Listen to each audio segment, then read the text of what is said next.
Hey everybody, today we're going to be going over the initial setup of this brand new FortiGate 90G, and I'm going to take you guys along with me. Alright, so we've got this thing unboxed, nice little desktop form factor.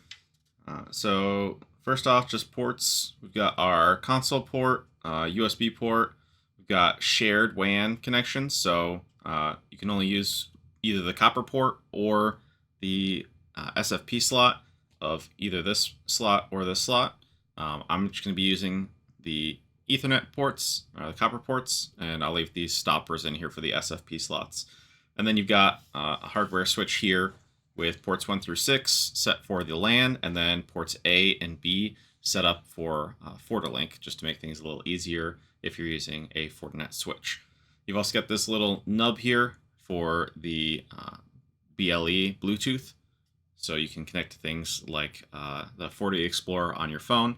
I'm not going to be utilizing that, but it is a nice feature if you're just doing a quick setup and you want to use your phone. Another nice feature we've got here is that we've got the 2 power inputs. It is 1 power supply, but you do have 2 different inputs. So if you've got 2 different power sources, then you can still have some redundancy there.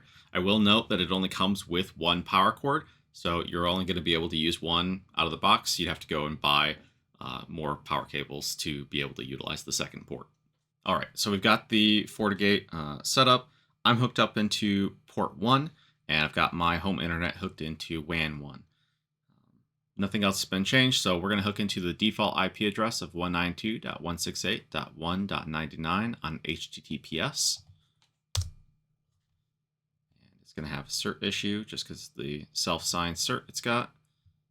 The default login here is going to be admin with no password. And then nothing in the old password, and we'll just set the default or the new password to Fortinet 1!! as my lab password. We'll hit OK, and then we'll have to log in again.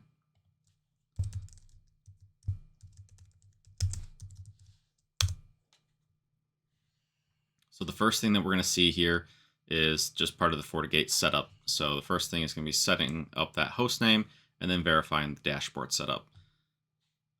Once we actually get hooked up to FortiGuard Labs and get this thing registered, then we should be able to see that there is an actual firmware upgrade ready to go. But we'll begin by setting a host name. And we'll call this Graphical 90G. OK. And I'm fine with the optimal default dashboard setup. I don't really need the comprehensive one. And if I want something, I'm probably going to build my own custom dashboard within there since it's flexible and lets you do that.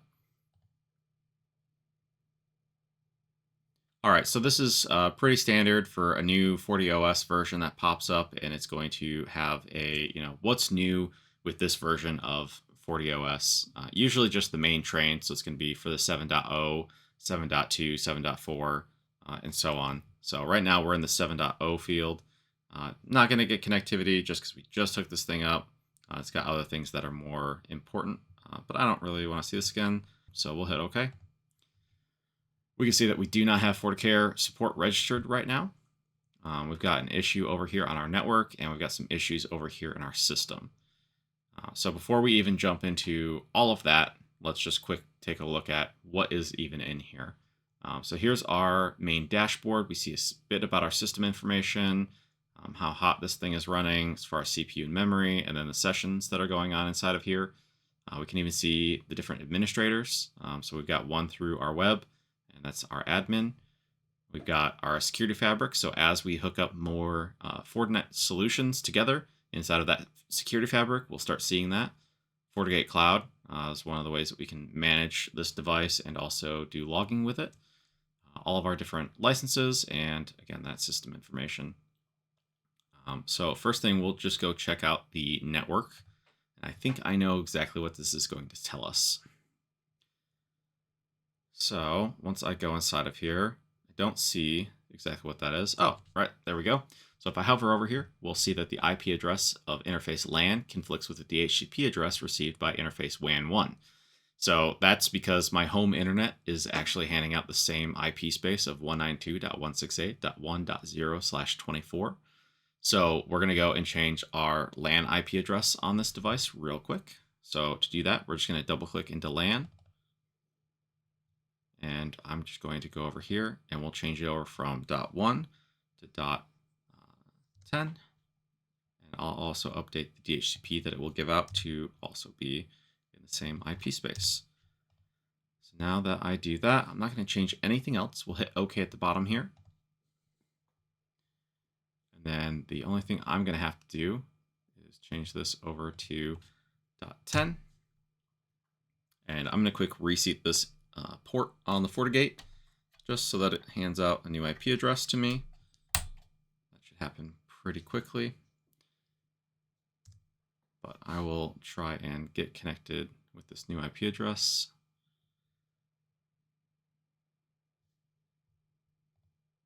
All right, there we go. So we'll accept that risk and continue. And we'll just get logged in again.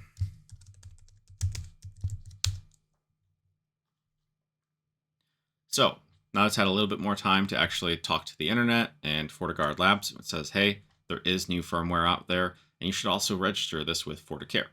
So we're going to begin that process. So it says, hey, you're on 7.0.12. We're not really going to care about the build number usually. And then the latest version is 7.0.13. There's even a link to the release notes, which normally I would highly recommend you do look at that and check it out before you go update it, but I've already done that. And I know that we're good. So we're going to review the firmware upgrade. So we see that 7.0.13 is available. We hit this. Before I actually go and upgrade this, I am going to register this to my account, which I can do right here. You could also have done this previously up in your support portal, but I like to do this all just within the device itself. So I'm going to get set up here. All right, so I've got my username, password, the country, and then the reseller that just helps to know who's supporting this. I did just get this from Fortinet. We're also going to sign into FortiGate Cloud using the same account and allow administrative login using FortiCloud SSO. I like this just so that I don't have to go and set up a whole solution into a different identity provider. If I've already got MFA set up into FortiCloud, then I can just utilize that same MFA username and password within my device. So we'll hit OK. And we see it has been registered and is activated with FortiGate Cloud. And now that we've got that registered, we're going to hit upgrade here. So we're going to click on this one. It does say that there is, it couldn't find a valid upgrade path. That's just because this is a newer device and it didn't come out in the initial release of 7.0.13. It came out in an additional build version, which I've already checked out. You can check it out within the release notes here. But the 7.1.2.1 build is a good one for this. So we're going to confirm and backup config.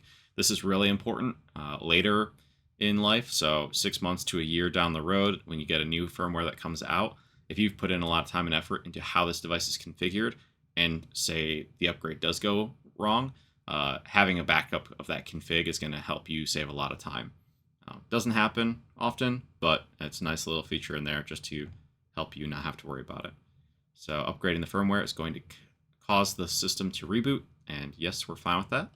This is a lab environment, so we're fine with that.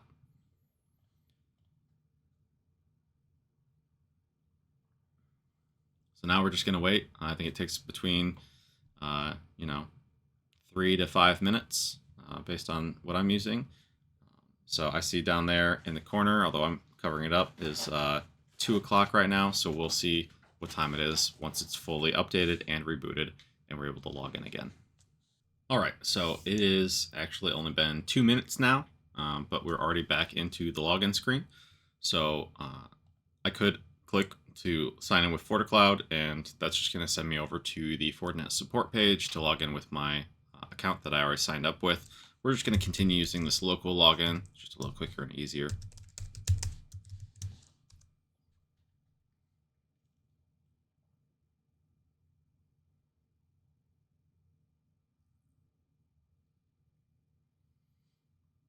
All right, so now we see this device is online. it's registered, it's got an update version. You'll see this mature tag here at the end. That's just referring to whether or not it's got a whole bunch of new features or if this is more just around bug fixes. So if it's feature release, usually that means there are some larger changes that happened and that you should definitely be reading the release notes. Mature means that not a whole bunch of changes happened. Should be a really stable release, so less risk when you're updating to those ones. So we have one remaining error here. If we hover over here, we'll say we're unable to connect to FortiGuard servers, but we did just reboot this device, so that may just be a little bit of time that needs to happen. So I'm going to quick go through a rundown of the different menus here, and then we'll just double check at the end that we're hooked up to FortiGuard Labs, and that'll be it for this video. So first thing again is going to be these dashboards. So if we're looking over the status, we did already talk about what is inside there, but there is also security, which you'll need something like a FortiAnalyzer to see some of these different types of things that are default built into here. Network, which is going to be great for seeing the routing. This will probably update here in a minute, but I'm using DHCP off of the LAN interface. We're able to see some users and devices as more things get hooked up. And then if we're using Wi-Fi, we can also see that in there. Networks, the big thing is going to be interfaces. So again, we can see our FortiLink, which is just our A and B interface. So this is ports that are set up specifically to be utilizing for FortiSwitch. So FortiLink is how those things talk securely. Then we've got our physical interfaces of WAN 1 and WAN 2. So if you want to set up something like SD-WAN, you could do that. Then you've got a tunnel interface for NAT, and then you've got your hardware VLAN switch. So all ports 1 through 6 are just set up as, a mini switch inside of the firewall. So another thing I want to mention here is going to be the SD-WAN. It's another free feature that's built into all the FortiGates, so you don't need to have a license for this. So it's a fully fleshed out SD-WAN solution, even if you don't license all the security features. One tip on that is going to be if you're looking to do SD-WAN on this, the first thing you're going to want to do is actually put some interfaces in an SD-WAN zone. The way that it works later on, if you haven't done that at the beginning and put them into their, a WAN zone, is that this WAN 1 interface is going to be referenced in a whole bunch of policies, and it's going to have issues because you can't move things around when they're linked into different policies. So the next bit is going to be this firewall policy. By default, we've got an implicit deny down here. We're not logging anything, and we're allowing traffic from the LAN to go out to the WAN. And we're not doing any inspection, but we are doing just UTM logging. So if it does see anything nefarious, it's going to shut that down and log it. But none of those things are turned on right now, so there's nothing to really log. A lot of different things here, but nothing to really worry about, just in the basics. Security profiles, so you're going to see all the different security profiles you can apply to these different policies. So things like the antivirus, the big one would be, I think, SSL inspection is huge because of so much of the internet and applications are encrypted nowadays, which is great, but also means that you can't see it, so you can't really protect it. So turning that on, you got to plan for that. It's not something you can just turn on, but it's really important that you do that. The next one's going to be the VPN, so being able to do IPsec tunnels, especially for things like SD-WAN, and then even remote access through SSL VPN or IPsec VPN for remote users. Speaking of remote users, you've got your user definition. You can even hook into an LDAP group, Radius, or SAML, or you can just do more local users. And if you don't have MFA today, I really recommend you getting MFA, but it's nice that we have free Forti tokens built into each of these devices, so you can import these free trial tokens, and they'll just live on the box themselves. It's not a token you can use across multiple devices, but if all you've got is a couple of firewalls and you want to administer those from remote locations and you want to put MFA on them, it's definitely something you should do. So having 2 of those per FortiGate is going to allow you to have 2 administrator accounts with MFA turned on them. The Wi-Fi and switch controller is another free feature within FortiGate. So as long as it's a FortiAP or a FortiSwitch, you can manage those devices completely within here, not licensed feature. So I've had people who use these simply, set off to the side. They don't want to use it as their firewall, but they want to use it just as a switch controller or an access point controller. We've got our system here. So we can check out our different administrators. We can check out the firmware. We can see the different FortiGuard security services, which we'll get to that in a second to make sure that that error goes away. But one nice thing about this is that, you can do most everything you want to do in a FortiGate in the GUI while still having access to the CLI within the GUI. But you can also hide things that you don't want. So for me right now, I'm not using wireless or switch controller, but I also know that I will want to be able to reference multiple interfaces within policies. So I'm going to turn that feature on, and I'm not going to look at the switch and wireless controller for right now. So if we hit apply, you'll see on the left here that we're going to not see the switch and wireless controller anymore. And then it's not something that you're going to see. It's an additional feature over here, but I am now able to reference multiple interfaces in policies, which currently, or by default, you would not be able to do. So looking over at the security fabric, we'll go into fabric connectors here. So you can see we've got a couple different Fortinet solutions that you can help hook together and have them talk to each other. There is a lot of different things. The security fabric setup, if you've got 2 FortiGates and a FortiAnalyzer, you've got a security fabric, which is a pretty basic setup that I would always recommend somebody have if they're running FortiGates. But then you can do things like setting up FortiAnalyzer, cloud, logging, cloud sandbox, all the FortiClient stuff, FortiSandbox. We do have some, visibility through FortiGate Cloud for management. So while it says FortiManager, it is actually FortiGate Cloud that's running that. So one thing I am going to turn on real quick, just because it's free and built into it, so why wouldn't you use it, is going to be this cloud logging. So with FortiGate Cloud, we'll turn this to real time. You get the ability for 7 days of free logging. So even if you don't have FortiAnalyzer set up and running, it's something that you should definitely be doing, because if something happens and you want to check the past couple days, the memory on these devices is not really long. So either putting a hard drive on this or setting up cloud logging, or if you really want to, you can set up FortiAnalyzer. You could forward logs off to a syslog server or a SIM server. But this is a great first step. And I love that it's a free addition inside of here. So the last thing inside of here is going to be your logging and reporting. Right now, we don't have any logging really happening. As I talked about in the policies, the default deny is not going to log. And then the default out from LAN to WAN is only going to log for UTM events, but we have no security profiles turned on that policy. So there's nothing that's going to log right now. But if you want to dig into the different types of reports and logging that you want to look at, you can do that right there. All right, so wrapping this up, let's look at that FortiGuard. It looks like it's still saying that we're unable to connect. So we're just going to force an update there. It says it was sent. It should update in a few minutes. Looks like it did transfer some traffic, but was not really talking great. So I'm just going to refresh this. All right, well, while that is updating, I just realized that this this time here is already happened. So that tells me that we are in the wrong time zone, which is one of those things that I would also set up pretty early on. So system settings, we're using NTP, but we are traditionally set to Pacific time, and I'm over here in Eastern time. So we're just going to set that, and we're going to apply. So if we go back into FortiGuard, now we can see at least that, hey, it's going to update again in 15 minutes. I want that to happen a little sooner, so I'm going to hit update those licenses right now. All right, so now it looks like we are finally talking. It's happy. It says, hey, these are still pending. More than likely, these are going to pop up that they are not actually registered right now. So if I wanted to, I could go into my support portal and go apply those, or I could enter those codes right here.